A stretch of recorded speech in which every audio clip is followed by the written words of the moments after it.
Paramashivoham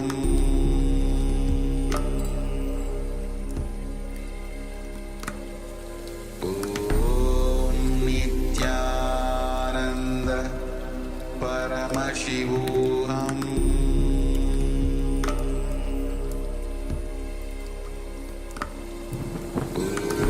Om Nithyananda Paramashivoham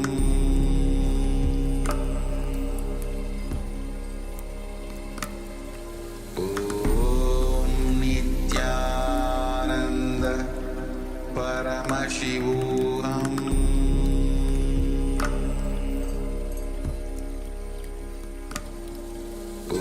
Om Nithyananda Paramashivoham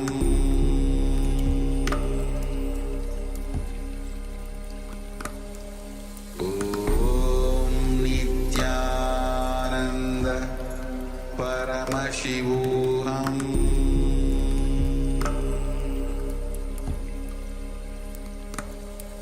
Om Nithyananda Paramashivoham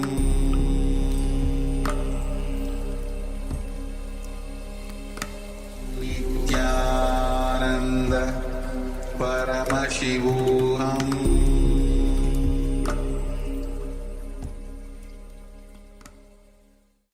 Now, slowly return to your physical body.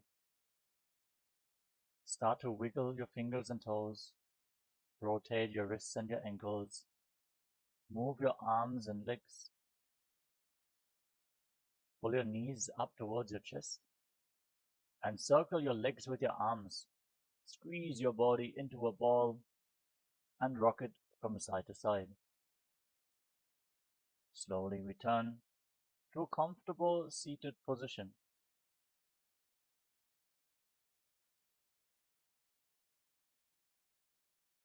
Congratulations, you completed the Pratama Vinyasa Krama, the first 108 asanas of Kailasa's Nithyananda Yoga.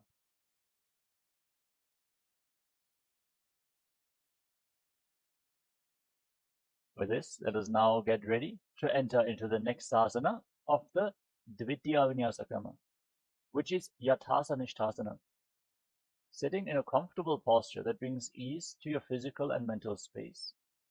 Any comfortable posture is fine.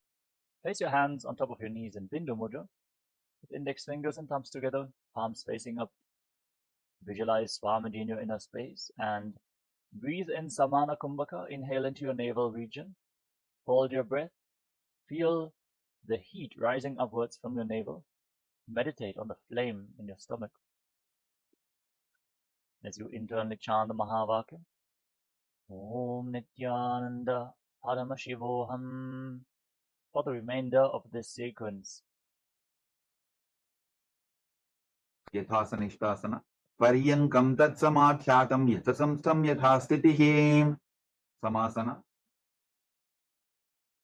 Now, sit in a cross-legged position and place your hands on the knees in Bindu Mudra with index fingers and thumbs together. Visualize Swamiji in your inner space. As you inhale, as slowly as possible and as deeply as possible, and then exhale as slowly as possible and as deeply as possible, again and again in Samasana. Idanim Garbhinam Yogabhyaso Yathalabho Sukha Prasavalabhaya Prochate Prapta Nepati Dandapadnavaradvaja Veerabhadra Samanito Asanani Sada Kuryat Sudirghaire Chapurakaihi Suptasana. Now bring your left heel against your perineum and stack the right foot on top of the left foot. Place your hands flat on top of your knees, palms facing down. Gaze towards the tip of your nose and visualize yourself as a sage liberated by the Supreme Pontiff of Hinduism. Repeat Dasivinim Sokshmam Dakshinetara Bulbhataha Vamam Yamyena Bulbhena Muktasanam Idam Bhavetem Siddhasana. Now shift your gaze up towards your third eye and visualize Swamiji in your inner space as you maintain your body in the same position. Sthanusamyamidendriyo taladasha pasyan bhurvarantaram Saitanmokshakapada-bhetasanakam siddhasanam projyate. Siddhyasana. Now shift your gaze to the ground in front of you. Gaze to the floor as you engage Mahamudra Bandha or Tribandhas and visualize Swamiji in your inner space. Vamaparikevdijana Sivanimaditasakothano. Rudrasana 2. Now shift your gaze up towards your third eye and rotate your hands on top of the knees into Bindu Mudra as you visualize yourself as Lord Rudra. Vamacharanaparitachindaraphe etachupatiye sevididakhe. Santadhunasana. Now shift your gaze to the tip of your nose and embody tranquility and an unshakable nature. Asana ki gunaman ki tanachalata amita. Siddhasana 2. Now bring your hands in front of your navel, cup one palm over the other in Samputa Mudra, resembling a closed lotus flower, as you visualize Swamiji in Siddhasana 2. Vijukarya-samasina siddhasanamudiritam vasarya bhuripatotu durvyamangushtamadaratim. Bandha-yunyasana. Now set the Sankalpa to manifest through the womb of creation. Inhale all the way, hold your breath and enter Shanmukhi Mudra. Close the senses present in your face with your fingers. Lock your lips with little and ring fingers, your ring fingers just below the nostrils. Place your middle fingers on the bridge of your nose. Index fingers closing your eyes, thumbs locking your ears. Hold your breath in Shanmukhi Mudra in Bandha Yoni Asana. Yutra madhye mahadeva bandha-yunyasane shruno yatkritva khetaro bhutva vicharedi-sharo yatha. Virasana. Now place your right foot on top of the left thigh and the left foot below the right thigh. Place your hands on top of the knees in Bindu Mudra as you embody the state and space of bravery. Ekam padamathai-kasmin vinyasyorvani samstitaha itarasminstata chorum virasanamudiritam. Valmikasana. Now maintain your body in the same position, but shift your gaze up towards your third eye and visualize Sage Valmiki, the author of Ramayana. Daba pagaki pagathali puni edi hai jojam. Joni Mundrasana. Now place your hands flat on your knees and gaze towards the tip of your nose. Visualize Yoni Mandala, the visual reflection of Devi Paramashiva Shakti herself. Vamapadaki pagadali jahi mahili kodam. Yunyasana. Shift your gaze towards your third eye. Maintain the same body posture. Hold the visualization of Yoni Mandala in Yonyasana. Yonyasanam parvatena yokam yoga phalenilam datkara phalalan tavat khecharo yavadevahi. Bhadrasana 3. Now join the soles of your feet together in front of your body. Interlock your fingers around your toes and pull your heels against your perineum. Push your knees to the mat. Pull your stomach in and up in Uddiyana Bandha. Gaze towards the tip of the nose and visualize yourself as Lord Viravata. Gulphau chavrushanasyadah sivantyah parsvayoho kshipet. Sabe vulpham tata sadhya dakshagulpham tu dakshine. Aghorasana. Now maintain your legs in the same position. Shift your gaze up towards your third eye. Curl your tongue back and push it upwards in Kechari Mudra. Try to insert your tongue into the nasal tract and lead it all the way up towards your third eye. Place your left hand on the respective knee and cover your mouth with your right hand. Close the left nostril with your index finger and inhale through the right nostril. Then close both nostrils and hold your breath firmly. Then exhale through the left nostril. Again, inhale through the left.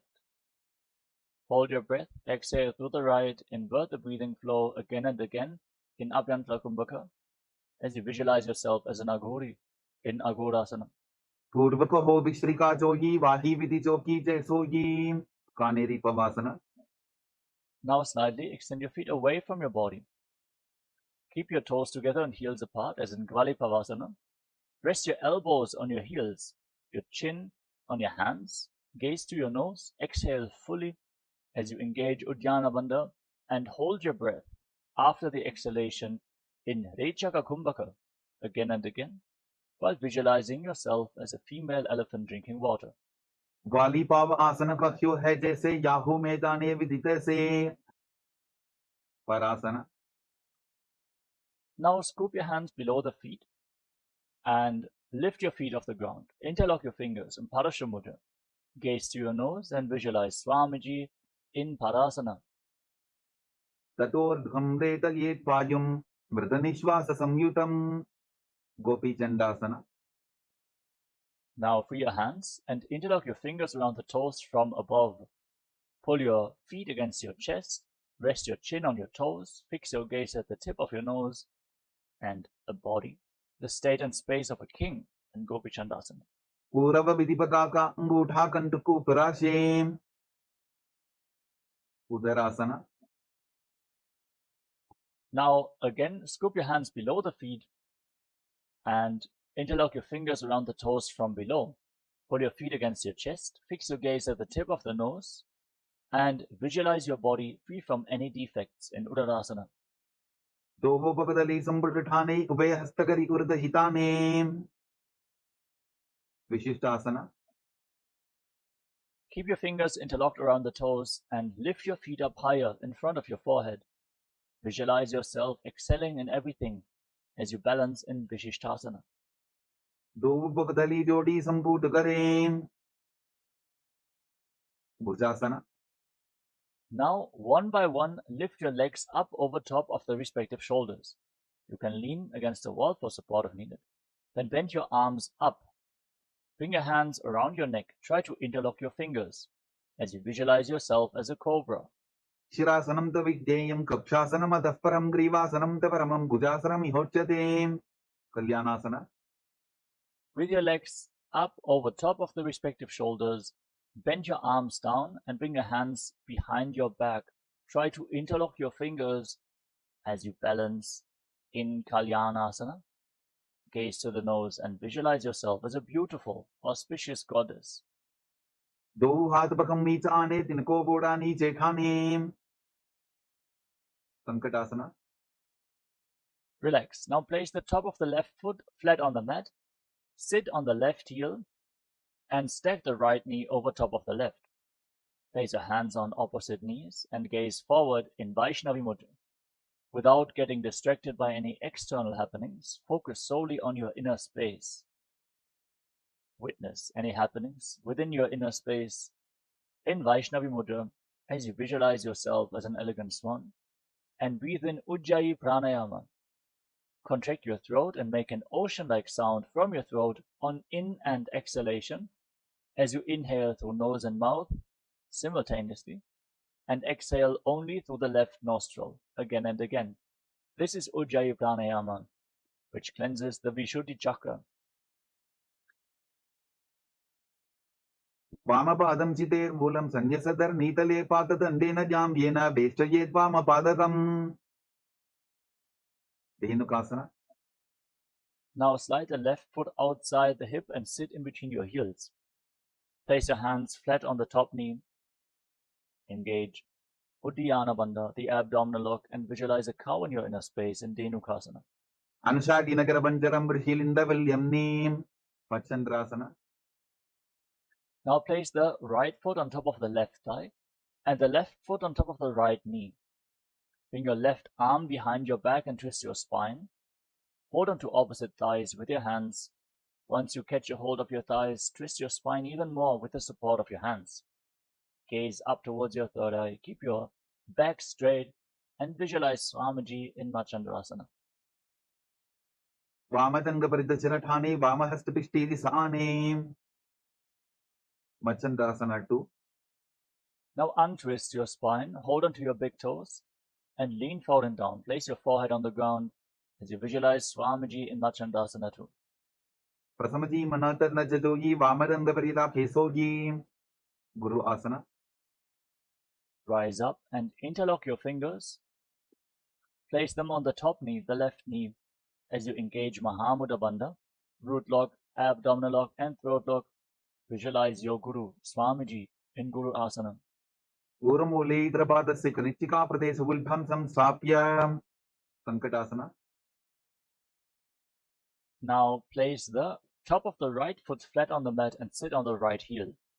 Stack your left knee over top of the right and place your hands on opposite knees.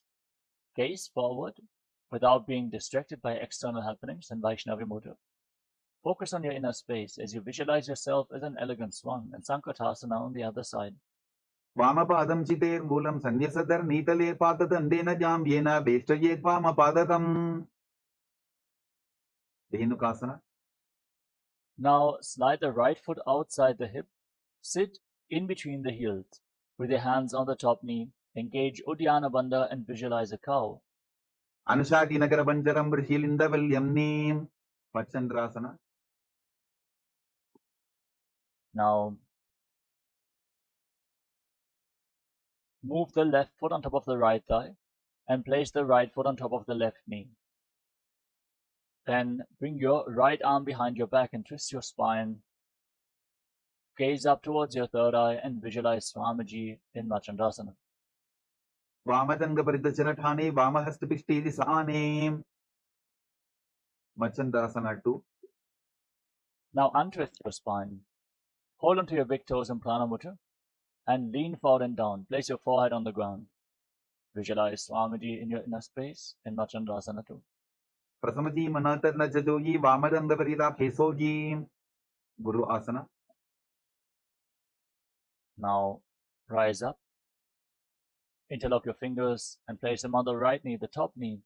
As you engage Mahamudra Bandha, all three bandhas, visualize Swamiji, your Guru, in Guru Asana. ऊर्मूले इतरपादस्य कनिष्ठिकाप्रदेशे उल्भं संस्थाप्य पश्वासना. Now place your feet flat on the ground in front of you, with your knees raised against your chest. Pull your knees close with both hands. Curl your tongue back and push it upwards in Kechari Mudra. Intensely stretch the frenum, the tongue band below the tongue, to bring your tongue further backwards. Gaze up towards your third eye and visualize Swamiji in your inner space. पादतले भूमौ निधार्य काननयूर्षि निधार्य विपरीतहस्ताभ्याभू सहितदङ्गे निबध्य बोधशोकासना. Now hold on to opposite wrists and rest your chin on the knees. Fix your gaze at the tip of the nose and visualize yourself residing in an abode of bliss. दोगुपरदली भूपरिधरे कोरमाह्लीय सेकरे कोदकटासना. Now bring your hands below the knees and hold on to opposite elbows. Pull your legs against your chest. Gaze towards the tip of the nose and visualize Swamiji in your inner space as you keep pushing the tongue backwards in Kechari Mudra in Kudakatasana. दो हाथ पग बाहर लियावे गोड़ा नीचे ले टहरावे सुमति आसना. Hold on to opposite elbows below your knees and cross the right ankle over top of the left. Keep your toes pointing upwards. Fix your gaze at the tip of your nose and visualize the great sage and Maharishi Sumati in Sumati Asana. मूलद्वारी धरती परिठाने डाबा पग परित चबदाने दंडासना. Now extend your legs forward and straight. Interlock your fingers and raise your arms up with the wrists pointing outwards. Engage Mahamudra Bandha, all three bandhas. Gaze towards the tip of the nose and push your tongue back and upwards in Kechari Mudra. Raising the tongue in this way, centering the prana at the tip of your tongue, makes your body lighter than space itself. इदानीं गर्भिणीनां योगाभ्यासो यथा लघु सुखप्रसवला भाग्य प्रोच्यते प्राक्त नेपथीम् आरम्भासना. Now lean forward and down and hold on to your big toes in Prana Mudra with index and middle fingers. Inhale through one nostril and exhale through the other alternatingly in Nadi Shodhana. Cleanse Ida and Pingala Nadis, the two main nadis along your spinal cord. Balance the prana within your body as you visualize Swamiji in Arambhasana. दोहो पग मिरिवा पसारी पगा का अंगूठा पकड़ी लीला टकोड़ा लगावे विदोकासना. Now slightly raise your knees and separate your feet. Scoop your hands below the shins. Lean forward and down. Hold on to the soles of your feet from the outside and bring your forehead on the mat in between your heels. Gaze up towards your third eye and visualize Swamiji in Bidukasana. प्रथम पे सीधो पाव पसारी को चपोर तपो कुरुडो डारे Dalandhari Pavasana. Now rise up and join the heels together. Scoop your hands below the shins with the palms facing up. Then rest your chin on the heels. Gaze towards the tip of your nose and visualize Swamiji in your inner space. Do edi maili cheti je hatha pasari. Uttu Pachimatanasana. Now rise up, extend your legs out in front. Then lift one leg up behind your neck and lean forward and down. If you cannot bring the leg behind your neck, don't worry. You can lift it over your shoulder, pull it towards your chest, or even simply cross it over top of the opposite knee. Then lean forward and down and hold onto the front foot with both hands. Breathe in Pratyahara Pranayama. Meditate on the prana moving upwards through 9 points of the body revealed by Mahadeva, which are the soles of the feet, up to the regenerative organs, to the navel, the heart, the throat, the uvula, the center of the eyebrows, the top of the forehead, all the way to the Brahmaranda, the crown of your head. Visualize Swamiji in Urdhva Vashmatanasana. Paschimataanavat samsiddhim kritva ekam padam grivayam dhritva tishtet. Anantasana. With your leg still behind your neck, lean backwards. Hold onto the foot with the opposite hand. Extend the opposite leg forward as you lay on your back. Gaze towards the tip of your nose and visualize you are infinite, endless, eternal, Ananta in Anantasana. Uttana shaini ekaikam payi grivayam vinyasya. Itarahastena pavagram grihitva. Ankushasana. Now, holding onto the foot behind your head, roll onto the side. Gaze towards the tip of the nose and feel in complete control in Ankushasana.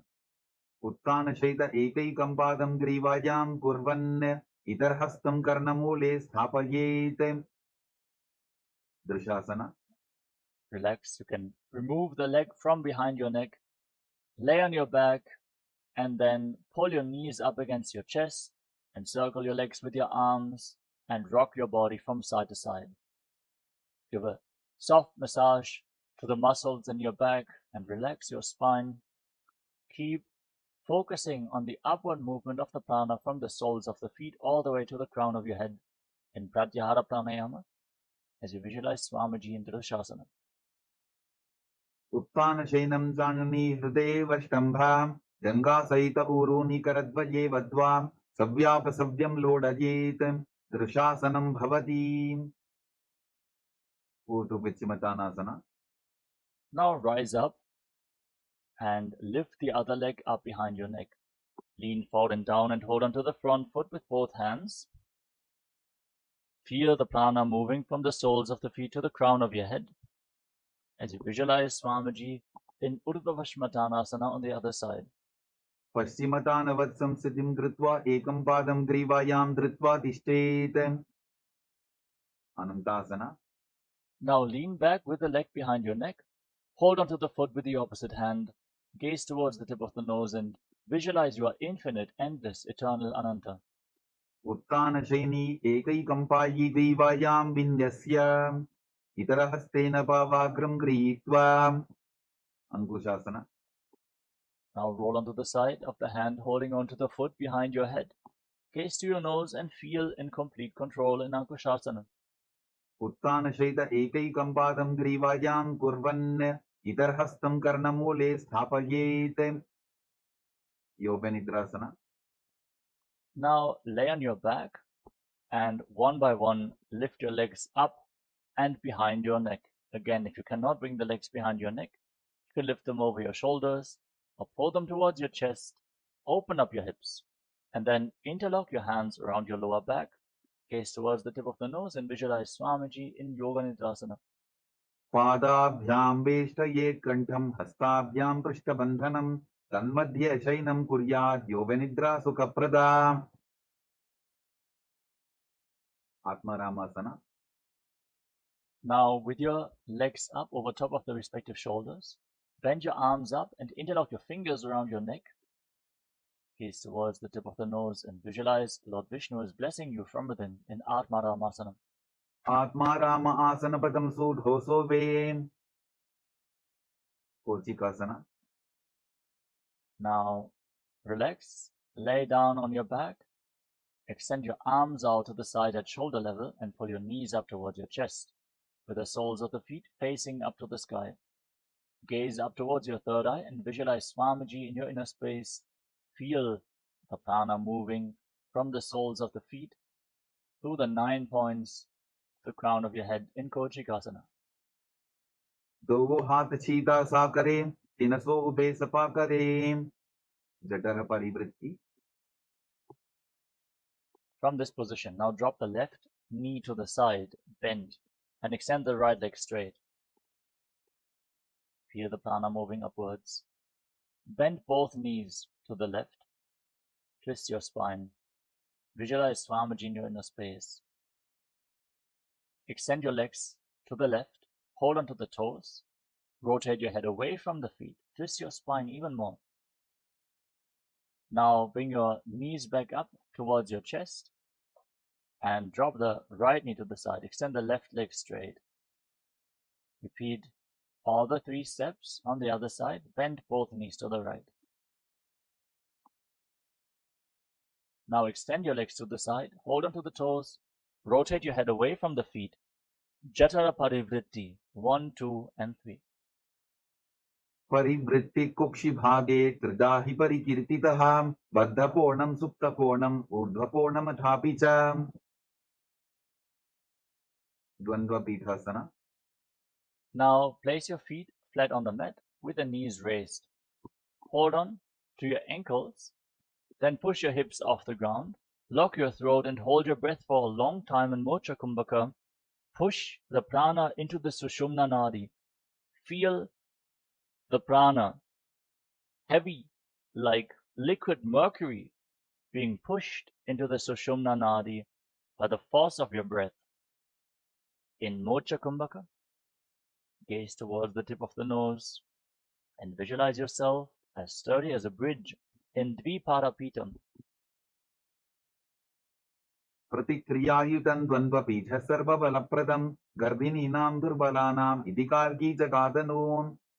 पर्यङ्कासना. Now bring your arms up over top of the respective shoulders. Place your palms flat on the ground with your fingers pointing towards your feet. And push your hands into the ground, lift your entire body up, and walk your hands and feet closer together to raise your hips even more. Breathe calmly through your nose in Sahaja Kumbhaka. Lead the prana along your spine as you visualize yourself as sturdy as stone furniture in Paryankasana. उत्तानशयनमस्ततलाभ्यां भूमिं अष्टभ्यां पादतलाभ्यां भूमिं धृत्वा. शोत्तानासना. Relax. Lay down on your back. Pull your knees up towards your chest. Place your hands on the respective shoulders. And then move your hips in a circular motion. Visualize yourself as a dog, playfully rolling around on your back in Shvottanasana. शववत् शरीरं संस्थाप्य जानुनी सम्मील्य नाभुवानि च हस्ताभ्यां कन्दरां बद्ध्वा भ्रामयेत् श्वोत्तनं भवति. विपरीतकरणी. As you lay on your back, extend your legs up and kick your hips off the ground. With your palms flat on the mat for support, point your toes up to the sky. And then move your legs in a circular motion. Visualize Swamiji in your inner space in Viparita Karani. भूतले सशिरोद्धत्वा फेनके चरणद्वयं विपरीतकृती चैषा सर्वतन्त्रेषु गोपिता. विपरीतकरणी तु. Now stop the movement of your legs, point the toes to the sky and visualize Swamiji in your inner space. Karni विपरीताख्या सर्वाभिव्याधिनाशिनी नित्यमभ्यासयुक्तस्य जाठराब्धिविवर्धनी. लाङ्गलासना. Now drop your feet down over top of your head. Touch the toes to the ground and interlock your hands behind your back as you visualize yourself as a plow in Langalasana. नरकासने स्थित्वा नासिकाप्रदेशे भूमौ पादपृष्ठे स्थाप्य हस्तद्वयं सम्मील्य लम्बीकुर्यात् ग्रीवाप्रदेशेन भूमिं कर्षयेत्. लाङ्गलासनं भवति. शयितपश्चिमतानासना. Now hold on to your feet over top of your head. And visualize Paramashiva in your inner space. Internally chant the Mahavakya. Om Nithyananda Paramashivoham. In one of the 84 asanas revealed directly by Lord Paramashiva himself, Shaita Paschimottanasana. Pranam Shayitvat Kurbita Shaita Paschimottanakam. Supta Konasana. Holding onto the feet over top of your head. Separate your legs wide apart. Keep your toes on the ground, your hips above the shoulder level for balance as you visualize Swamiji in Supta Konasana. Parivritti Kukshi Bhage Tridahi Parikirtitaha Paddaponam Supta Konam Urdhaporamadhapicha. Chakrasana. Join your feet back together. Hold onto your ankles and then roll onto your back, keeping your arms and legs straight. Visualize yourself as a wheel, a chakra, in Chakrasana. Shavasanastaddho Pado Kuryanmastaka Tasparo Yukramena Tata Shigrametat Sarvasya Sadhanam. Supta Prasarita Padangushtasana. As you lay on your back, extend your legs up vertically and then hold onto your big toes in Prana Mudra. Keep your arms and legs straight and then separate your legs wide apart. Visualize Swamiji in your inner space and breathe in Ujjayi Pranayama. Make an ocean-like sound from your throat on the in and exhalation in Supta Prasarita Padangushtasana. Uttanapadam Krauncham Cha Marichimbira Bhadrakam Nataradandrikonam Cha Suptangushta Prasaranem Supta Padangushtasana. Now join your feet back together over top of your body. Hold onto the big toes. Keep your arms and legs straight and visualize Swamiji in your inner space. Uttanapadam Krauncham Cha Marichimbira Bhadrakam Nataradandrikonam Cha Suptangushta Prasaranem. Matsyasana. Now cross your legs into Padmasana. Bring your knees to the ground and hold onto opposite elbows over top of your head. Gaze towards the tip of the nose and visualize Matsya, the fish avatar of Lord Vishnu. Gupta Padmasanam Krutva Uttana Chainanchare Kurpara Abhyam Shiro Beshtya Matsyasanam Tu Rogaha. Parasaramasana. Now place the back of the right hand on top of the left palm over your head. Gaze towards the tip of the nose and visualize Lord Rama in your inner space. Prathamakare Padmasana Ache Sudho Sove Bhuparipache. Sarvambasana. Now kick your knees and your hips up off the ground. Support your lower back with your hands. Elbows resting on the mat, supporting you. Gaze to your nose. Hold your breath in Mocha Kumbhaka for a long time and visualize Swamiji in Sarvangasana. Atavakshetra Samkshepat Sarvangasanam Uttamam Yat Krutva Yoga Nipuna Vidyagris Pandito Yatha. Vrichikasana. Now lay on your back and place one foot on top of the opposite knee. Pull your knees against your chest. By the strength of your core, extend your arms up over top of your head and hook your fingers forward like the stinger of a scorpion. As you gaze to your third eye, hold your breath in Mocha Kumbhaka. In Vrishchikasana, the scorpion pose. Prathamashaina Sudho Shishike Shiki Sandhi Sudakhe. Vrichikasana.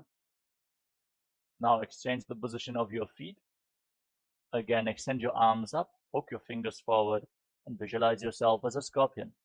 Prathamashaina Sudho Shishike Shiki Sandhi Sudakhe. Vrishabhadakshepasana.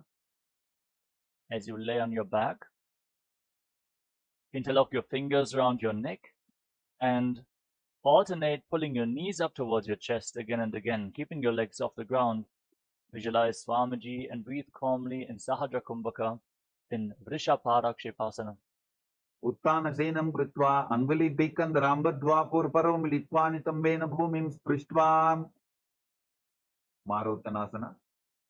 Now place your palms on the ground at the side of your hips and pull your knees up again and again, trying to touch your ears with the respective knees in Marottanasana, visualizing Swamiji in your inner space. श्वोत्तानवत्संसिति कृत्वा जानद्वयं पर्यायेन कर्मयोः संस्पृशेत् Vrikasana. Now place the soles of the feet flat on the mat and keep your knees raised.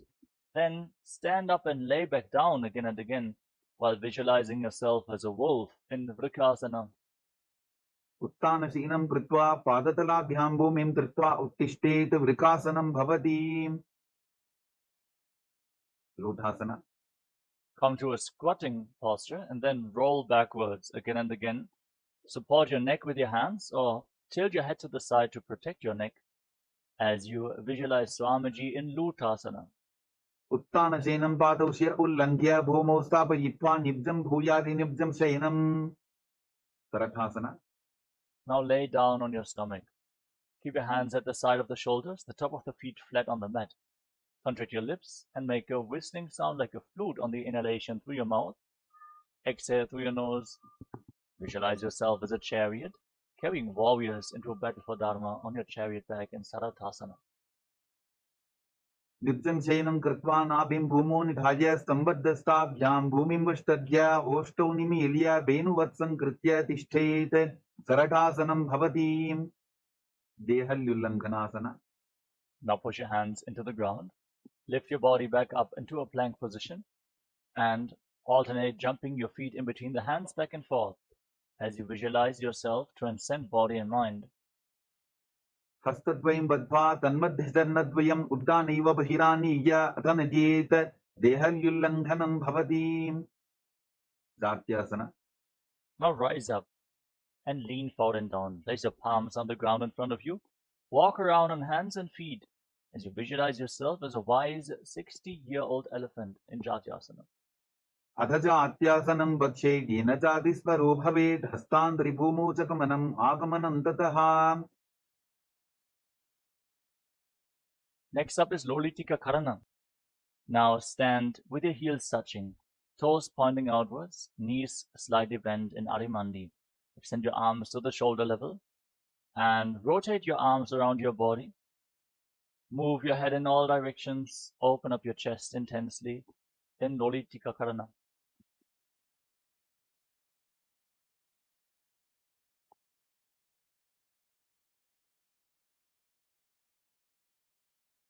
सर्पासना. Now tie your legs with a rope if you have a rope available. Heels together, stand straight, elbows close to your waist, hands on your thighs. Stand erect on the mat like a rod as you visualize your Kundalini Devi is rising and curling upwards around your body like a serpent in Sarapasana. अथ सर्पासनं वक्षे वायुपानाय केवलं शरीरं दण्डवत् तिष्ठेत् रज्जुबन्धस्तु पादयोः वायवी कुण्डली देवी कुण्डलाकारमङ्गुले उष्ट्रसाधनासना. Now lean forward and down. Catch your big toes from the front. Hold onto the toes from the front with your hands and fists. And walk around on the mat visualizing yourself as a camel. उष्टिकनिष्ठिका प्रदेशेन भूमो निधाय उपरिपादतले संस्थाप्य उष्ट्रवत् उष्ट्रसाधनं भवति अश्वासना. Now from the same position, hold onto the toes from the side with your hands and fists. Walk around on the mat like a horse in Ashvasana. उष्टिकनिष्ठिका प्रदेशेन भूमो निधाय उपरिपादतले संस्थाप्य अश्ववत् शरीरं चलनीयम् अश्वासनं भवति कपोतनितकासना. Now stand on the mat with your heels touching and the toes pointing outwards. Interlock your hands behind your back in Padasha Mudra and pull your hands down towards your calves. Lean back. Breathe deeply through your nose. Lead the prana along your spine. Try to relax into this back bend as you visualize yourself as a soaring bird diving in rapid speed in Kapota Nitakasana. पादतले भूमो निधाय पृष्ठिपाकेन हस्तौ जङ्घापर्यन्तं नीत्वा कपोतनितकं भवति. Next up is the Talapushpaputam Karana. Stand in Arimandi and join your hands in Namaskara Mudra in front of your heart center. Bow down to one side, raise the respective heel, open up your palms on both sides again and again. Visualize yourself holding flowers and offering them to Paramashiva.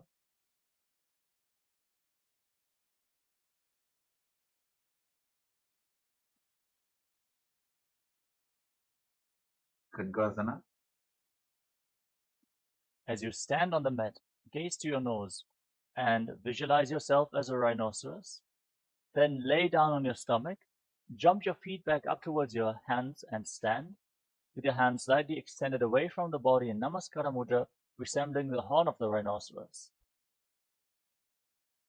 Luchasartamasanam krutva padatalabhyam bhumim vashtavya uttishthet khadgasanam bhavati. Uttanam. Now hold on to weights if you want to intensify this asana.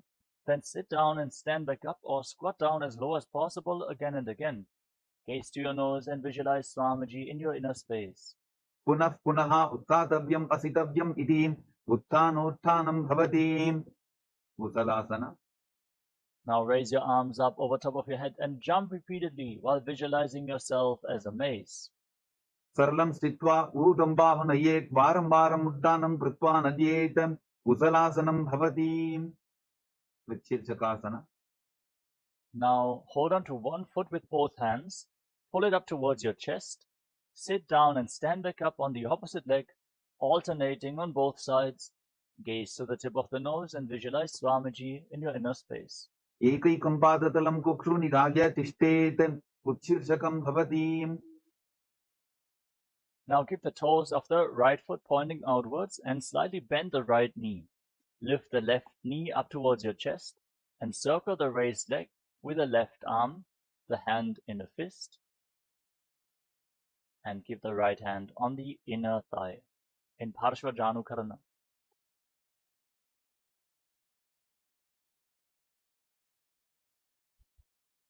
Tandavasana. Now extend the left leg forward. Extend your arms, holding onto weights. Sit down and stand back up as you visualize yourself dancing as Lord Shiva in Tandavasana. Ekena padena statavyam tandavasanam bhavati. Brahmanasana. Now bring the left foot towards the inner right thigh. Keep your hands at the side of the knees and visualize that Lord Brahma is blessing you from within in Brahmanasana. Brahmanasana vakshe yat kritva brahmano bhavet ekapadamaru dattva tishthet dandavritarbuvi. Karvasana 3. Now bring the left leg over and around the right knee. Tuck the toes behind the calf. Bring the left arm below the right and join your hands in Namaskara Mudra as you visualize yourself as Lord Karuna. Uttana kurma pitham cha saimhaskaruda mevacha bata janam komham cha bharatvasan trivikramam. Ekapadasana. Now place the left foot on top of the right thigh and hold onto the respective knees with your hands. Slightly squat down to hold onto the knees and visualize Swamiji in your inner space in Ekapadasana. Dakshan drimbama padasya dangopari nidhayita. Dhruvasana. Now hold on to the big toe of the left foot in Prana Mudra and extend the leg out to the side. As you rotate quickly on the standing leg, visualize yourself as the North Pole Star in Dhruvasana. Ekena hastena dandarupasya ekasya padasya brahm dhritva itarpadatalam bhumo nidhagya tvaraya brahmanam kartavyam dhruvasanam bhavati. Trivikramasana. Now lift the left leg up and behind your neck. If you cannot bring the leg behind your neck, you can lift it over your shoulder, pull it towards your chest, cross it over the opposite knee, then stand up, sit down, and stand back up, performing the 3 steps of Lord Vishnu. Visualizing Lord Vishnu is blessing you from within. Drivayam padam samstapya sadhavyam uttadavyam trivikramasanam bhavati.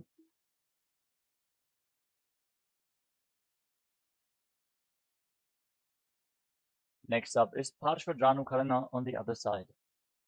Now, keep the toes of the left foot pointing outward, the left knee slightly bend, raise the right knee against your chest, and circle it with the respective hand, inner fist, the left hand on the inner thigh.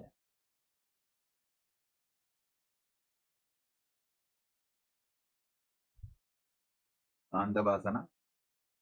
Now extend your right leg and your arms forward. Hold on to weights to intensify this asana.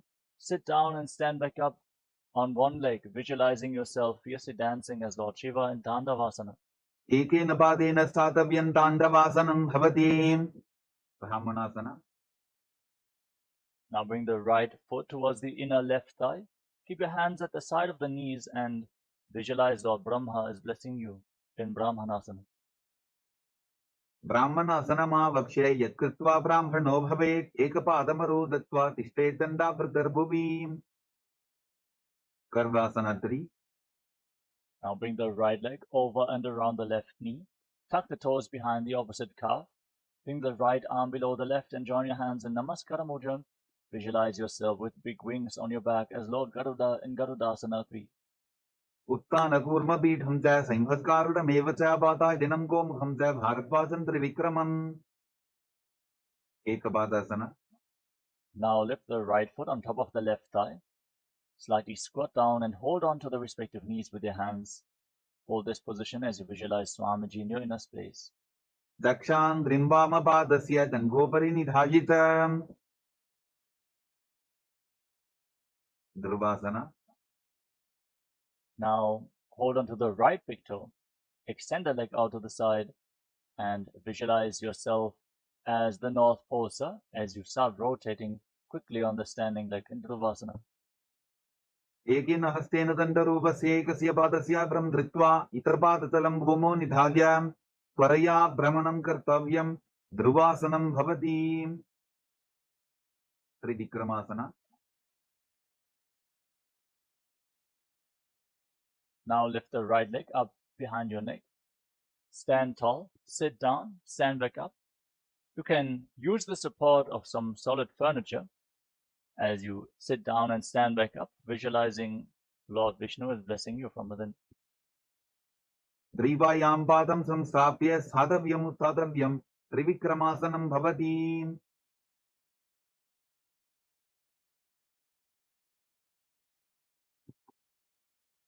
Next up is Samanakakarana. Stand with your heels touching, toes pointing outwards, hands slightly extended away from your body, fingers pointing one by one. Breathe calmly and relax in this natural posture as you get ready for the final 100 asanas of this sequence. Starting off with Gorak Anjali Asana. Now separate your feet and squat down. Bring your arms from the outside in between the legs. Interlock your fingers. Touch your hands against your navel in Parashu Mudra. Visualize the great sage Goraknatha, the founder of the Natha Yoga Hindu Sampradaya, who also introduced using weights as part of the asana practice. Breathe in Jiva Chala Kumbhaka. Inhale fully and hold your breath. Move the retained prana throughout your body by the force of your will alone, upwards, downwards, through your limbs, arms and legs, freely just by the force of your will. Master the movement of the prana within your body as you enter Gorak Anjali Asana. Gorakanjali asana. Pratham hi wo hoye bahuri nichopani hove. Kanchasana. With your feet separate, interlock your hands behind your back in Parashu Mudra in the squatting position. Visualize Swamiji in Kanchi Asana. Urumadhyat hasto niveshya nitamam dhritva padatalabhyam bhumim ashtadhyam. Bhirvasana. Bring your feet together, your heels close to your body. Interlock your hands around your lower back. Squat down all the way and gaze towards your navel as you visualize Bhagavan Kala Bhairava, the Lord of Time in Bhairvasana. Dobu bakaji talya ki mahili ko aur milai bana banu kar mod vaise. Varahasana. Now keep your heels together, separate your toes, and squat down all the way. Join your palms behind your head with the fingers pointing downwards in Anjali Mudra. Keep your elbows raised like the tusks of a boar as you gaze towards the tip of the nose and visualize yourself as a boar, one of the 10 incarnations of Mahavishnu in Varahasana. Akasali ki mahili kori milagi phana baniu karavai se. Pradithasana. Now hold on to your big toes in Prana Mudra and raise your hips to the same level as your knees as you visualize Swamiji in your inner space. Parshing tvaya sammilya stitva nitamam dana pradesha aniya tishte tripithasanam bhavati. Bakasana. Now place your palms on the ground in front of you. Bring your knees onto your arms towards your armpits. Raise your hips, lift your feet off the ground. Visualize yourself as a crow in Bakasana. Hastadhyamo nimavashtabhya januddoyannabho sammilya. Sushtanga Kapalyasana. With your hands flat on the ground, place your head on the mat. Form a triangle between your head and your hands. Keep your hips above the shoulders. And extend your legs up into a headstand. Then cross your legs into Padmasana. Gaze towards the tip of the nose and visualize Swamiji in your inner space in Sushtanga Kapalyasana as you continuously breathe in Jiva Chala Kumbhaka, moving the retained prana throughout your body by the force of your will. Asana povana kapara achohoyi. Uttasana. Now lower your legs down, come to a kneeling position. With the top of the feet flat on the mat, sit in between your heels. Place your hands on the knees, gaze towards the tip of your nose, and internally chant the Mahavakya. Om Nithyananda Paramashivoham. As you visualize that you are sitting in the secret seat with Paramashiva and Guru in Guptasana. Jano gorantare pado kritva pado ta gopajete. Vrikshasana 2.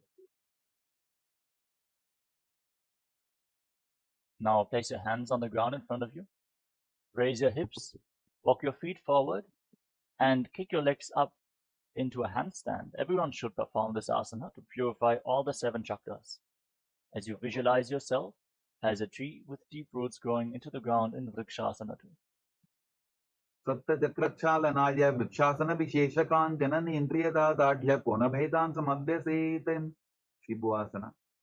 From the handstand, bring your hands and feet closer together if you can. Gaze towards your third eye and visualize Tejas. Shining light is flowing towards your third eye, rejuvenating your body, bringing divine radiance to your being. Dogo babajodi mahi kulphamilaye. Madhyasana 2. Now, with your hands flat on the ground, shoulder width apart, step your feet back into a plank position. Then lower your chest down to the mat and push yourself back up again and again while visualizing yourself as a fish. Nityam shenam kurparo pashabhavaya murta vritya hastatalabhyam bhumim vastabhya varam varam uddanam kuryata mathyasanam bhavati. Sarpasana 2. Now lay down on your stomach and keep your hands on your hips. Lift your head and chest from side to side as you visualize and move your body like a serpent in Sarpasana 2. Didyam shenam krutva hastonitamam samstapya padoti ki kritya sammilayan purasadantavyam sarpasanam bhavati. Nidalambanasana. Now place your elbows down on the ground in front of you. Rest your chin on your hands and place the top of your feet flat on the mat. Visualize your body without any external support floating in space in Nidalambanasana.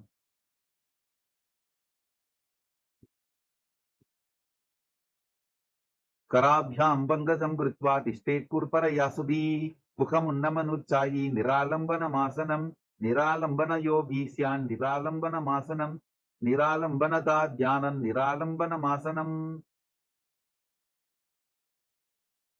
Satrasana. Now place your palms on the ground in front of you. Bend your knees, raise your feet, then straighten your arms, bring your upper back and feet close together. Try to touch your feet against your upper back as you visualize yourself as an umbrella protecting your Guru from the sun rays. Ardhyasanur stitva astadalabhyam bhumimashtabhya unnajati satrasanam bhavati. Vidrasana.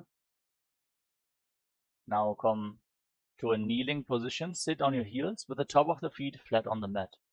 Extend your arms out in front. Place your palms and your forehead down on the ground. Gaze towards the tip of the nose as you visualize yourself as Vajra, the weapon of Indra, symbolizing your indestructibility in Vajrasana. Idanim garbhininam yogabhyaso yathalahu sudaprasavalaphaya prutsate praktanepati dandapaddavaradvajay veeravadrasamanito asanani sada pudya sudirghaire cha purapayihi. Veshasana. Now, with your hands on the ground, raise your hips up high, straighten your legs, and alternate striking the ground with your hands as you visualize yourself as powerful as a ram. Gudasana samsito ekam bahum bhomo taladyetem veshasanam bhavatim. Ajasana. With your hands on the ground, kick your legs up into a handstand and lower your face down towards the mat as you visualize yourself as unborn, existing for all eternity. Gudasana samsito bhadatre mantrale kritya vastakena bhumim sprashetem. Dhanantarasana. Now come to a kneeling position. Sit on your heels, hold on to your big toes with your hands and pull your feet up towards your perineum.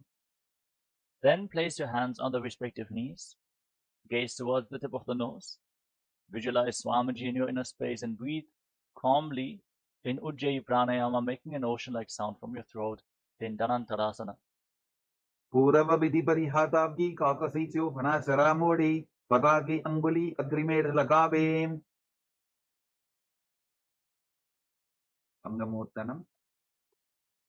Now interlock your fingers in front. Move your arms up, down, left, right, in all directions. Give massage to various different joints and muscles of your body. Visualize Swamiji as you interlock your hands behind your back and repeat the movement behind your back as well in the Angamottanam. Hastayoho angudir vadva hastar madhya sarmangam nishkatayitva tishtet angamottanam bhavati. Dvandasana.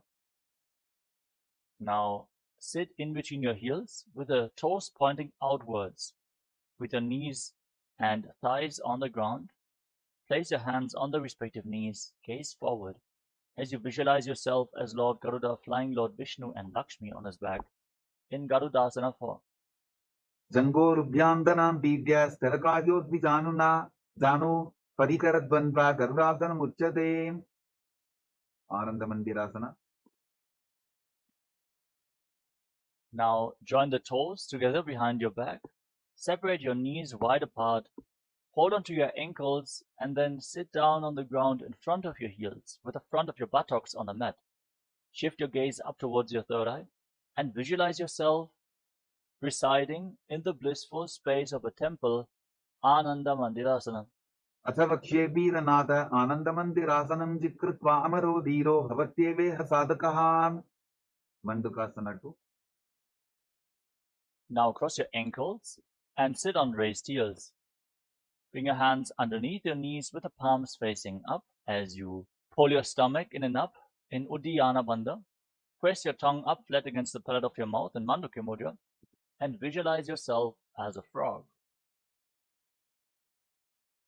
Prishtam sambitavul bhabhyam danvangye savalayabrati asto padatale chitto mandukam patra dosharit.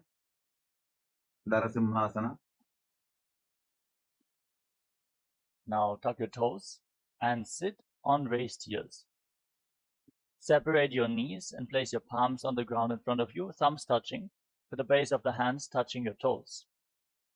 Gaze towards the tip of the nose and visualize yourself as Lord Narasimha, the Lion Man avatar of Lord Vishnu, as you exhale forcefully through your mouth again and again in Narasimhasana. Dovu Panapani Vaise, Edi Mailer Budani Vaise, Samasarirani, Kat Harave, Nasa Abratastiko Yave, Vishadakasana. With your toes tucked, sitting on raised heels. Cover your mouth with your hands, bring your thumbs underneath the teeth, and lock your lips. Inhale through the right nostril, and exhale through your mouth again and again. As you gaze to your nose, visualize yourself as Goddess Durga victorious over all your fears in Vishrakasana. Dobu pakamdi edi javji goda phano vanapani hoyi. Pakanasana. Now place the top of the feet flat on the mat. Join the soles of your feet with the toes pointing backwards. Bring your hands towards your armpits and imitate as if you are a monkey scratching itself as you gaze up towards your third eye and visualize yourself as a playful monkey in Makarasana. Dobu pagdari sambut ane tiniki vishti bhumi paridhane molatvar edyam pariyave moda hath ucha taharave. Vajrasankarasana. Now tuck your toes, join the soles of the feet together, and raise your knees off the ground as you bring them wide apart. Hold on to opposite elbows behind your back, gaze towards the tip of the nose, and embody diamond-like strength for you and your Sangha, your spiritual community, in Vajrasankarasana. Pratama pranapani hoy vaise dobu eri udani vaise goda upa raphe dhira ade vaya pasade dhira. Khanjanasana. Now drop your knees to the ground, slightly separate. Cross your feet and sit on the raised heel. Place your palms on the ground at the side of your body and gaze towards the tip of the nose. Engage Uddiyana Bandha, the abdominal log, and visualize perfect health beyond any and all physical or mental ailments in Khanjanasana. Khanjanasana vakshe yad kritva sustiro bhavet prishte padatvayam badva hasto bhumo pradharadyet. Kurmasana. Now, maintain the same position. Place your hands on the respective knees and make your upper back and neck stiff like the shell of a turtle, with a stable body and mind to live for centuries. As you gaze to your nose in Kurmasana, the turtle pose. Vulpo sevarshandasyadho vikramena samahito trajikaya shiro grivam kurmasanamiti Yogasana. Now, maintain the same position and relax your upper back and neck. Gaze to your nose and visualize Swamiji in your inner space. Kudam diyamyaval bhavyam vikramena samahitaha yogasanam bhaveteta ditiyova vidovituhu. Vidovasana. Now stand on your knees and cross your feet behind your back. Bring your toes near opposite knees. Hold onto your calves, palms facing back, fingers in between thighs and calves, and the thumbs outside your legs. Lift your head and gaze towards your third eye as you visualize a space of eternal oneness, Advaita, with your Guru Swamiji in Vijogasana. Goda vamo bohoji goda arara chetoji tachipad ki pani rahave phano vam goda digilyave. Kushtrasana 2. Now place the top of your feet flat on the mat. Stand on your knees. Then lean backwards, hold onto your heels, push your hips forward, tilt your head back, and visualize yourself as a camel. Intensely bend your back in Ushtrasana 2. Merudandaglanti dadya sandhimadai shupumar kapoto ostrasana bhyasa kudyanmita hitasana. Ditiyasana.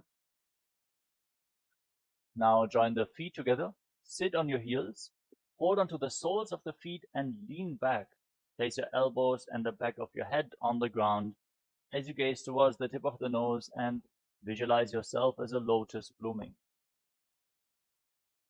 Dobu edi sambratare sole molatvari dharidhare phana pani upar hoye paise bahuri pishti dishikare do aise. Viradasana. Now lay down on your back in between your feet and rise back up again and again. Use the support of your hands if needed as you gaze to your nose and visualize the healing and liberation of all causal subtle forms of your body in Viratasana. Chanda prishti bhumani dadya changotaryoho urni samstapya trishtivam samvaram varam sprashite. Kapotasana.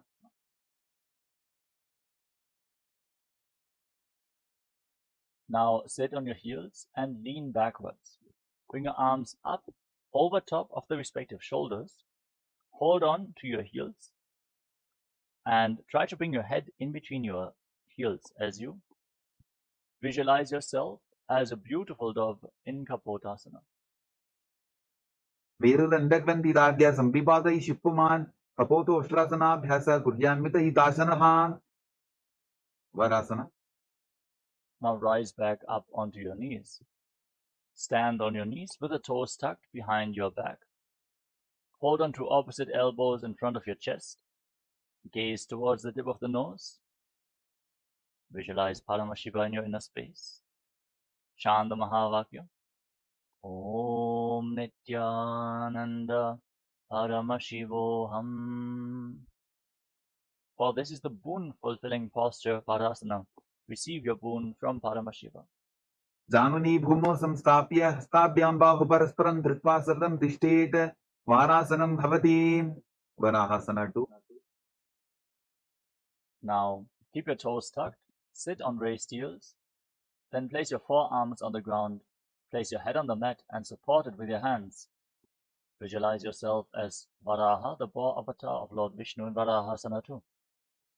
Suryan Chandram Vedanani Asanani Nikachente Purparo Bhomastapayitva Janubhyam Avlimam Ishtadhya Hastomastake Samstapya Pashin Mitambe Samstapya Tishte Varahasanam Bhavati. Indasana. Now with your forearms on the ground, elbows shoulder width apart, interlock your fingers and get ready for another inverted posture. Place your head on the ground, support it with your hands, raise your hips up high, and then raise your legs up straight into a headstand.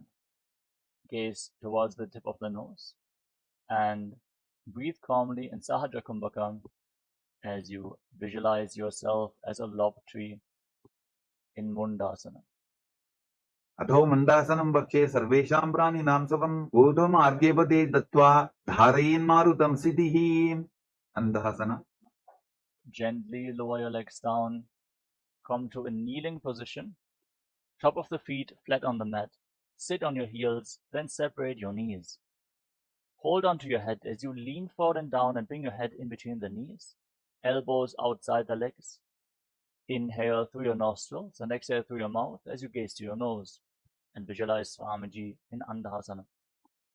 Tatmavagdali Smartaharave Koramahili Ube Mirave Kanapani Ukara Hoi Baise Dobu Eri Udani Baise. Viparita Chalamasana. Now lay down on your stomach and extend your arms out in front. Lift your arms, your chest, and your legs off the ground and hold while visualizing yourself as a locust in Viparita Shalabhasana. Shalabhasana Vedascha Natabherunda Namake Vendabherunda Saite Shirshatandasanam Tata. Kapalasana. Now place your hands on the ground next to your hips. Place your forehead on the ground and lift your legs off the ground without raising your chest off the mat. Visualize yourself as a skull representing the mind with purified thoughts and the strong will to attain enlightenment in Kapalasana, the skull pose. Kapalam Homau Nidhaya Urdhvam Padau Nayetem Kapalasanam Bhavati. Akashakapotasana.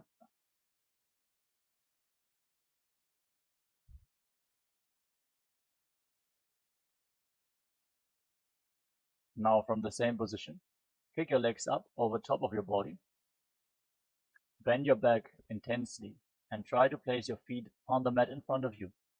You can walk up a wall and try to bend your back more and more as you visualize yourself as a free and open dove in Akashakapotasana. Usprasane Stitva Charno Humeru Chapyamastokopari Nitva Prishta Pradeshana Bhumo Stapayet Akashakapotam Bhavati. Shatavasana. Now from a kneeling position, lean forward, place your forearms on the ground, your navel onto your knees, as you visualize yourself as a sparrow in Chatakasana. Purbarabadyanto Hastodha Dharamoltabhya Januni Nabhusam Kunjya. Vrishikasana 2. Now with your forearms on the ground, raise your hips, straighten your legs, lean forward and kick your legs up over top of your body. Bend your knees and try to touch the back of your head with your feet as you visualize yourself as a scorpion in Vrishchikasana too.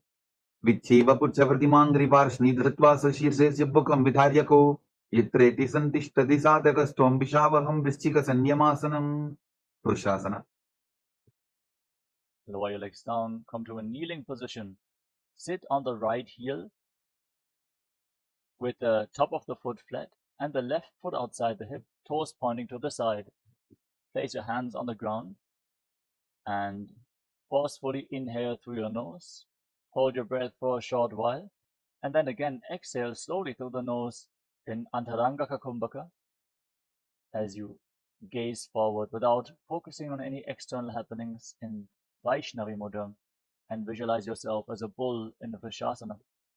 याम्बिवुल्फे पादमूले वामभागे पदेतरं विपरीतं स्पृशेत् भूमिं वृषासनमिदं भवेत्. लोलासना. Now keep your hands on the ground and cross the toes of the left foot over the right. Push your hands into the mat and lift your entire body off the ground as you visualize Swamiji in Lolasana. लोलासनं तदा पुर्यात् वायुलोलापघातनात् स्थिरवायुप्रसादेन स्थिरचेता भवेत्. वृषासना.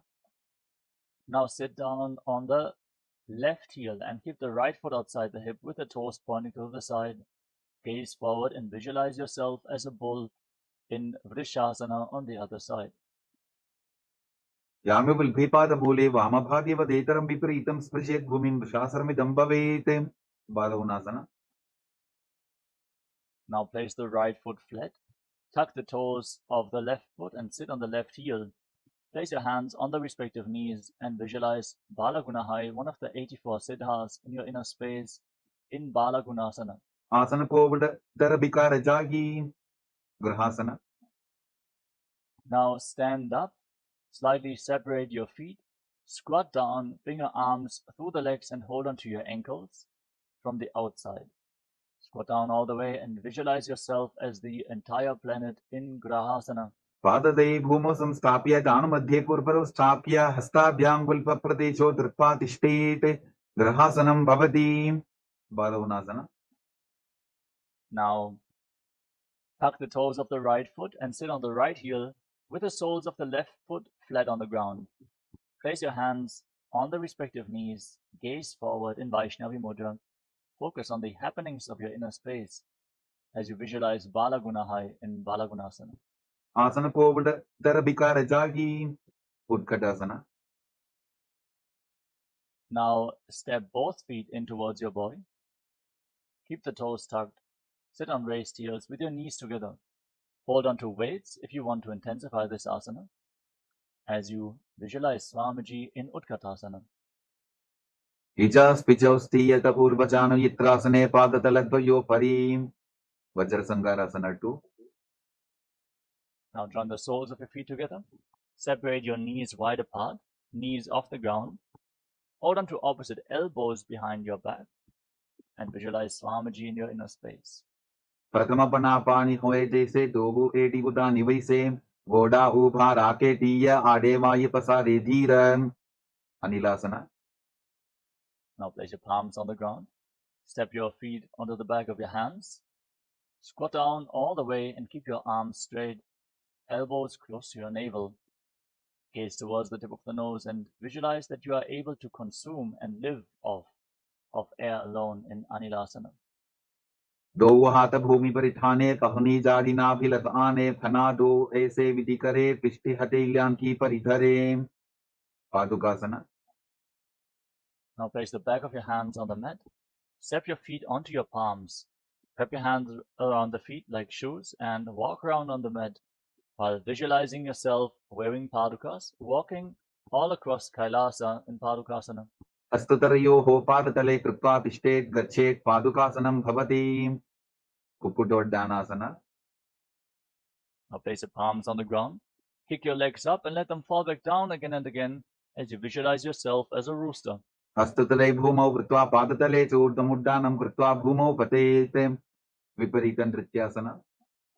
From a handstand, dance around on two hands. Breathe calmly through your nose in Sahaja Kumbhaka and feel yourself become free of all inhibitions. हस्तदलाभ्यां भूमिमष्टभ्य ऊर्ध्वपादाग्रे कुर्वन् हस्तदलाभ्यां नर्तनं कर्तव्यं विपरीतनृत्यं भवति कुञ्जरासना. Relax. Stand tall, with your feet separate, then lean forward and down. Place one palm on the mat and the other hand on the respective ear. अथ वक्षे महादेव कुञ्जरासनमुत्तमं करे नैकेन पादाभ्यां भूमौ तिष्ठे चिरकरः कुञ्जरासना. Now place the other hand on the ground, opposite hand on the respective ear, and visualize Swamiji in your inner space. अथ वक्षे महादेव कुञ्जरासनमुत्तमं करे नैकेन पादाभ्यां भूमौ तिष्ठे चिरकरः कदम्बासना.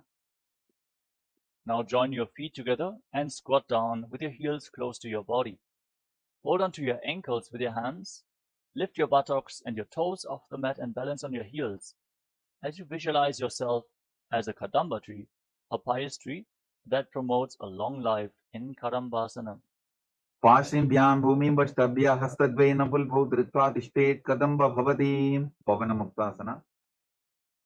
Now place your feet flat on the mat and sit on the ground. Pull your knees against your chest with your hands. Breathe against your thighs. Open up your back. Expand your chest. Breathe deeply. Massage your internal organs with your breath as you visualize any excess vata being balanced within your body or released from your system in Pavana Muktasana. द्वयोस्तु पादयोः पाणिं लात्वा सुस्वनितम्बके जानन् वक्षसि सादरभ्रतीकरवन्दनैः सकोरासना. Now lift one leg up behind your neck and extend the opposite leg forward. Keep your hands at the side of your body and push your hands into the ground. Gaze up towards your third eye as you lift your entire body off the mat and visualize yourself as a powerful source of energy. पूर्वतानं तदस्पादपीठं भद्रासनं तथा चकोरक्रौन्तशलभभुजङ्गमपि वृश्चिकं Dhanurasana 2. Now hold on to the respective big toes in Prana Mudra. Keep the right leg extended and lift the left foot up towards your ear. Pull the foot back as if you're pulling a bowstring as you visualize your body as a bow in Dhanurasana 2.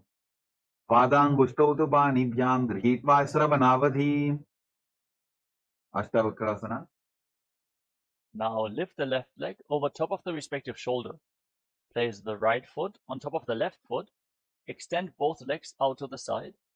Lean forward and lift your body off the ground, balancing on your arms as you visualize yourself as a flying crane in Ashtavakrasana.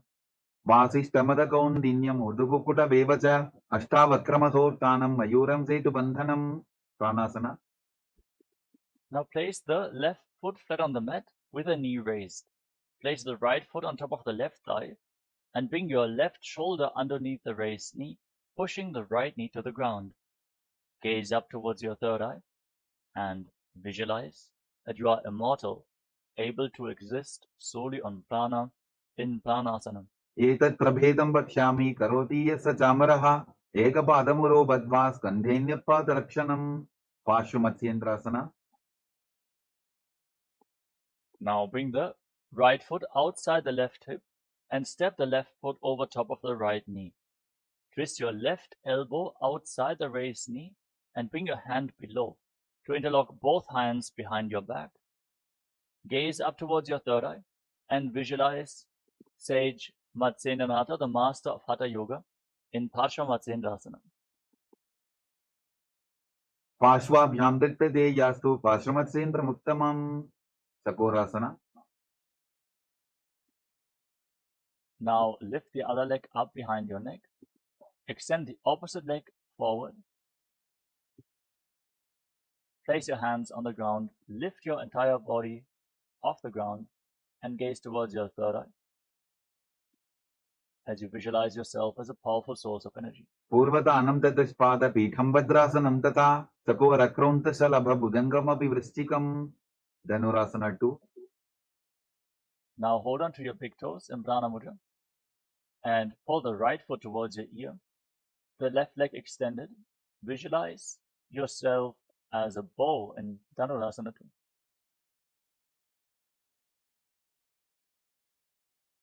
पादाङ्गुष्टौ तु पाणिभ्यां गृहीत्वा श्रवणावधि. Ashtavakrasana. Now lift the right leg over top of the respective shoulder and place the left foot on top of the right foot. Extend your legs out to the side, lean forward, find balance, lift your entire body off the ground and visualize yourself as a flying crane in Ashtavakrasana. वासिष्ठमदकौन्दिन्यम् ऊर्ध्वकुकुटमेव च अष्टावक्रमसोत्थानम् मयूरं सेतुबन्धनम्. Pranasana. Now place the right foot flat on the mat, the left foot on top of the right thigh. Bring your right shoulder underneath the raised knee and push your left knee to the ground. Lift your head and gaze towards your third eye as you visualize you are immortal, able to exist solely on prana in pranasana. एतत् प्रभेदं वक्ष्यामि करोति यस्य चामरः एकपादमुरो बद्ध्वा स्कन्धेऽन्यपादरक्षणम्. पार्श्वमत्स्येन्द्रासना. Now bring the left foot outside the right hip. Step the right foot over top of the left knee. Bring your left elbow outside the raised knee and interlock both hands behind your back. Gaze up towards your third eye and visualize sage Matsyendranath, the master of Hatha Yoga, in Parshvamatyendrasana. पार्श्वाभ्यां दत्तते यास्तु पार्श्वमत्स्येन्द्रमुत्तमम्. अर्धपश्चिमतानासना. Now extend the right leg straight and bring the left heel against your perineum with the knee on the ground. Lean forward and down and hold on to the right foot with both hands. Breathe in Jivachala Kumbhaka, move the retained prana freely throughout your body by the force of your will and visualize Swamiji in your inner space. एकं पादं प्रसाद्य एकं पादस्य पार्श्वनासीविनी सम्पीड्य हस्तद्वयेन प्रसारितपादाङ्गुष्ठं धृत्वा जानुभरि मस्तकं न्यसेत् अर्धपश्चिमतानं भवति. क्रमचासना. Now bring the left foot flat on the ground outside your hip with the left knee on the ground. Hold onto the right foot and extend the leg up in front of your face, keeping the right knee straight. Try to bring your forehead against your knee as you visualize yourself as a crane, Krauncha, in Kraunchasana, the crane pose. उत्तानपादं क्रौञ्चं च मरीचिं वीरभद्रकं नटराजं त्रिकोणं च सप्ताङ्गुष्ठप्रसारणे. अर्धपश्चिमतानासना. Now extend the other leg forward. Bring the right heel against your perineum with the knee bent, right knee on the ground. Lean forward and down and hold onto the left foot with both hands. As you visualize Swamiji, hold your breath and move the retained prana in Jivachala Kumbhaka in Ardha Pashmatanasana on the other side. एकं पादं प्रसाद्य एकं पादस्य पार्श्वनासीविनी सम्पीड्य हस्तद्वयेन प्रसारितपादाङ्गुष्ठं धृत्वा जानुभरि मस्तकं न्यसेत् अर्धपश्चिमतानं भवति. क्रमचासना. Now bring the top of the right foot flat on the mat outside the hip with the knee on the ground. Hold onto the left foot and lift it up in front of your face, keeping the knee straight, visualizing yourself as a crane. उत्तानपादं क्रौञ्चं च मरीचिं वीरभद्रकं नटराजं त्रिकोणं च सप्ताङ्गुष्ठप्रसारणे. स्वस्तिकासना. Now bring your legs into a cross-leg position. Pull your feet in between thighs and calves. Then place your hands on the respective knees. Gaze towards the tip of the nose and embody peace, well-being, good fortune and prosperity. Visualize a swastika in your inner space in swastikasana. जानुर्वोरन्तरे सम्यक् कृत्वा पादतले गुहे यजुकाय समासीन स्वस्तिकं तत् प्रचक्षते. गोरक्षासना. Maintain your legs in the same position. Place your hands flat on the heels. Cover your heels with your hands. Lock your throat in Jalandhara Bandha and gaze towards the tip of the nose as you visualize the great sage Goraknatha, founder of the Natha Yoga Hindu Sampradaya, and Gorakshasana. जानुर्वोरन्तरे पादौ उत्थानौ व्यक्तसंस्थितौ गुल्फौ छाछाद्य हस्ताभ्याम् उत्थानाभ्यां प्रयत्ततः. Vavasana 2. Now bring your left heel against your perineum and then place the right foot on top of the left thigh. Gaze up towards your third eye. Visualize Swamiji in your inner space. Meditate on Arihanta, enlightenment, the ultimate success. As you inhale all the way and then lock your senses with your fingers. Lock your lips with little and ring fingers, your nostrils with your middle fingers, eyes with your index fingers, and your ears with your thumbs, and hold your breath intensely. Vamapashro Buddham Samstapya Dakshanam Grivamacha Ganem. Yogasana 2. Now place your feet on top of opposite knees. Bring your hands onto the ground at the side of your body with your palms facing up. Gaze towards the tip of the nose. And visualize Swamiji in your inner space as you start breathing in Kaka Chandra Kumbhaka. Keep your mouth in the shape of the beak of a crow. Inhale through your lips and exhale through your nose again and again in Yogasana 2. Uttanau Charano Kutva Samstapyopari Janunoho Asanopari Samstapya Chottanam Karadipmakam Urdhu Kukkutasana. Now rotate your hands at the side of the body, place your palms down, push your hands into the ground and lift your entire body off the mat as you visualize yourself as a rooster in Urdhva Kukkutasana. Vasishtamata Kondinyam Urdhu Kukkuta Vevacham Ashtavakramatotanam Majuram Setu Bandhanam Siddhahartalyasana. Now bring your hands in between your legs with your legs in Padmasana. Place your palms flat on the ground. Without lifting your body up, stay seated on the mat. Elbows close to your navel, gaze towards the tip of the nose, and visualize Swamiji in your inner space. Pratamapadmasana Pokare Astudovo Vodasan Didare Ube Hatele Bhuderi Rakhi Oja Vodasan Dime Dake Hamsasana. Now push your hands into the ground and lift your entire body off the mat, balancing on your arms. Pull your knees up towards your chest, gaze to your nose, and visualize yourself as an elegant swan in Hamsasana, the swan pose. Kukkutasana Stitva Standaparyantamuru Ninitva Tishtete Hamsasanam Bhavati Karmukasana. Now push your hands through your legs, lean forward, and place your forehead on the ground as you interlock your hands behind your back. Visualize yourself as Pinaka, Lord Shiva's bow, in Karmukasana. Pratamapadmasana Kopare Gora Sandima Hikar Idare Tarabatu Sri Kardobu Ane Konya Upar Sandile Thane Gurmasana 2. Now come to the front of your yoga mat. Sit in Padmasana. Insert your hands through the legs and bend your elbows to hold onto your neck with both hands. Visualize yourself as a turtle, one of the 10 incarnations of Mahavishnu, in Kurmasana 2. Baindanga Pratasinapama Daindanga Pariva Baindyaba Granthi Bhedasana. Now free your arms and wrap them around your legs from the outside. Sit in Padmasana. Hold on to your hands and pull your knees up towards your chest. Balance as you gaze to the nose. Lock your throat in Jalandhara Bandha and visualize that you are cutting through all the knots and the energy channels along your spine in Granthi Bhedasana, Shiva's secret knot cutting posture.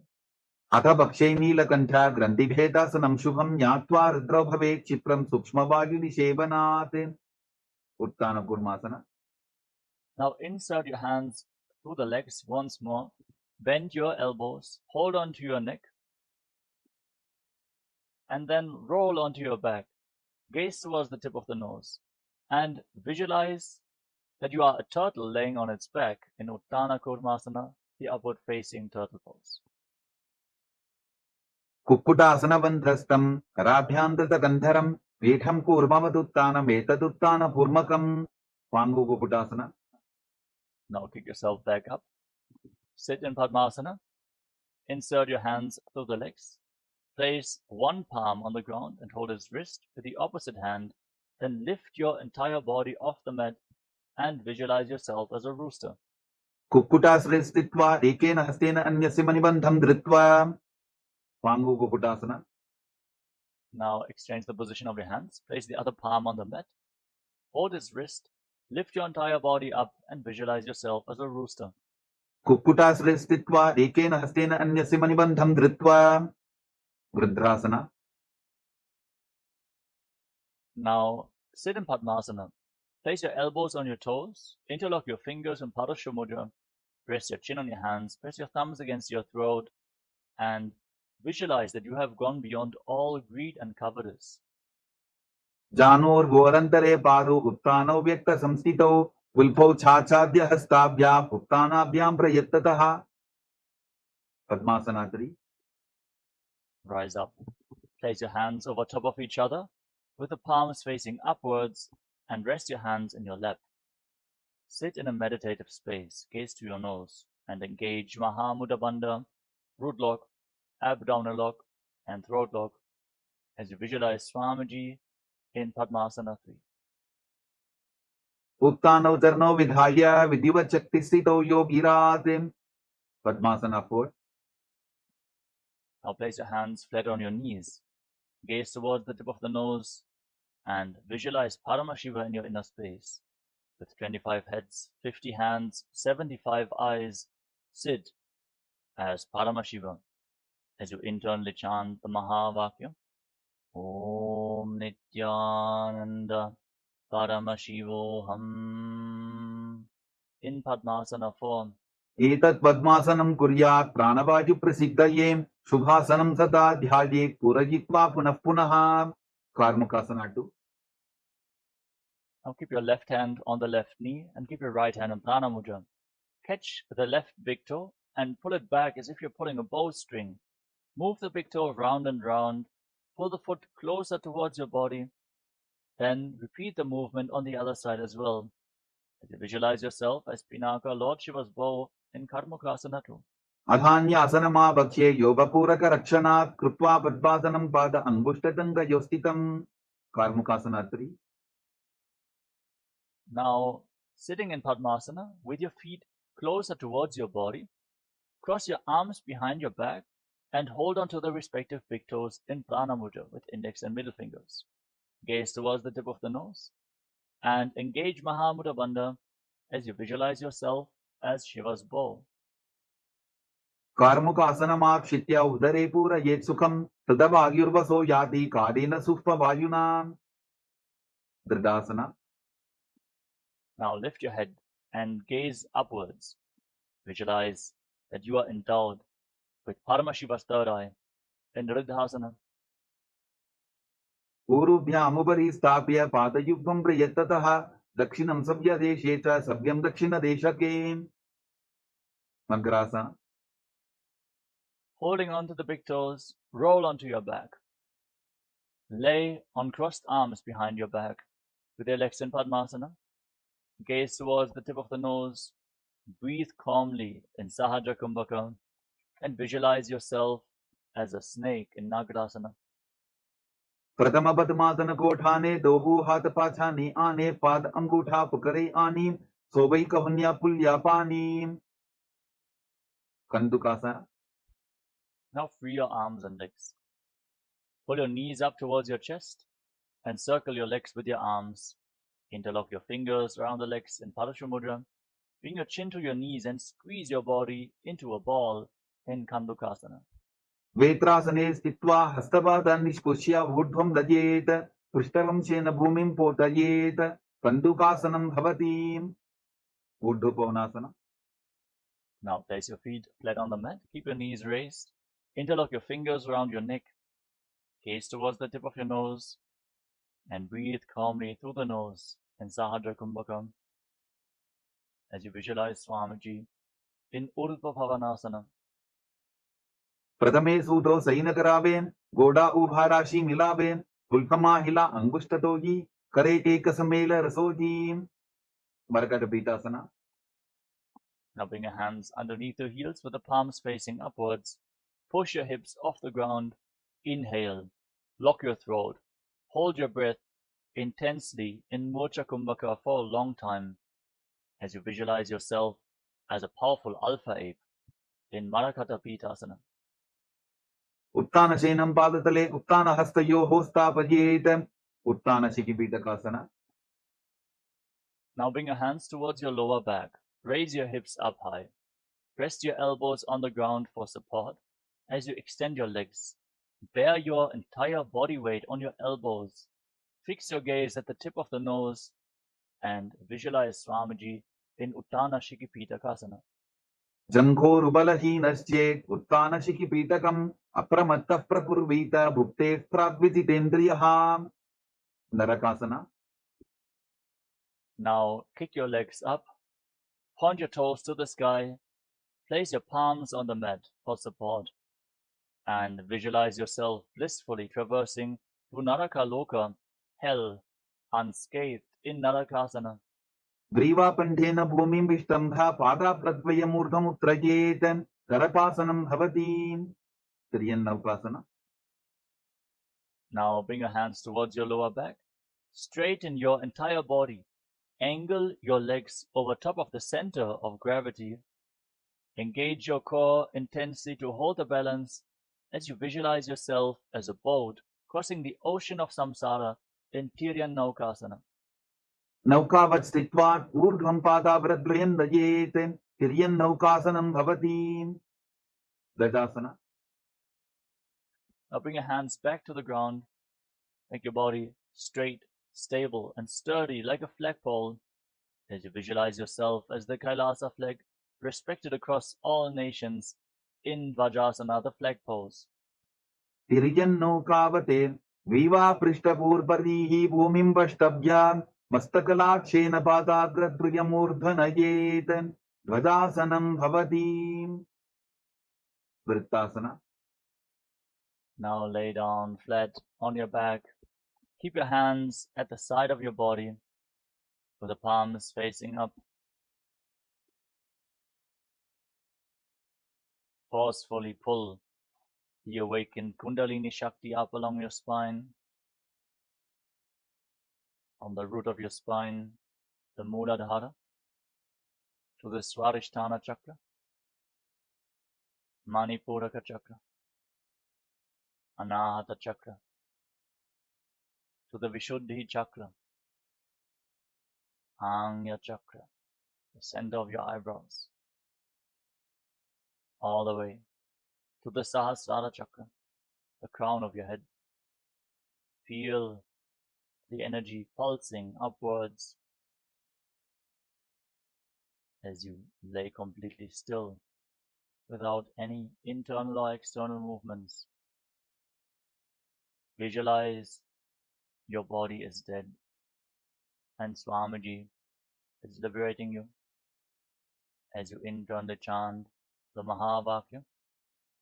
Om Nithyananda Paramashivoham Inversions. उत्थानं शववद्भूमौ शयनं तु शवासनं शवासनं श्रमहरं चित्तविश्रान्तिकारणम्.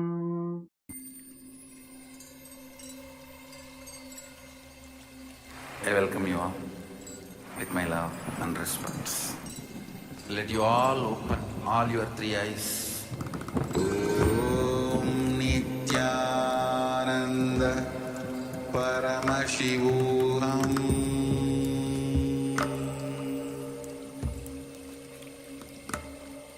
Om Nithyananda Paramashivoham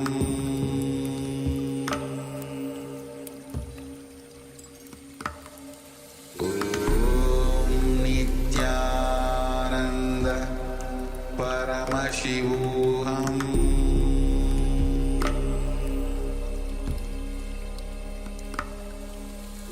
Om Nithyananda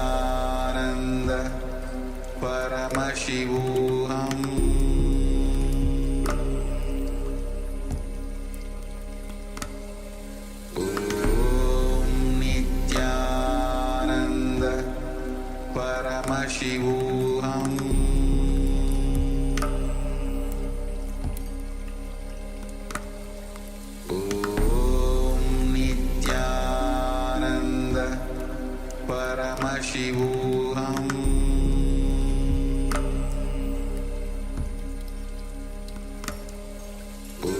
Om Nithyananda Paramashivoham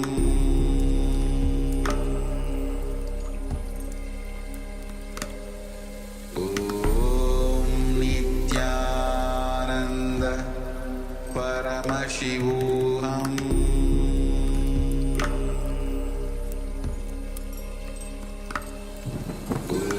Om Nithyananda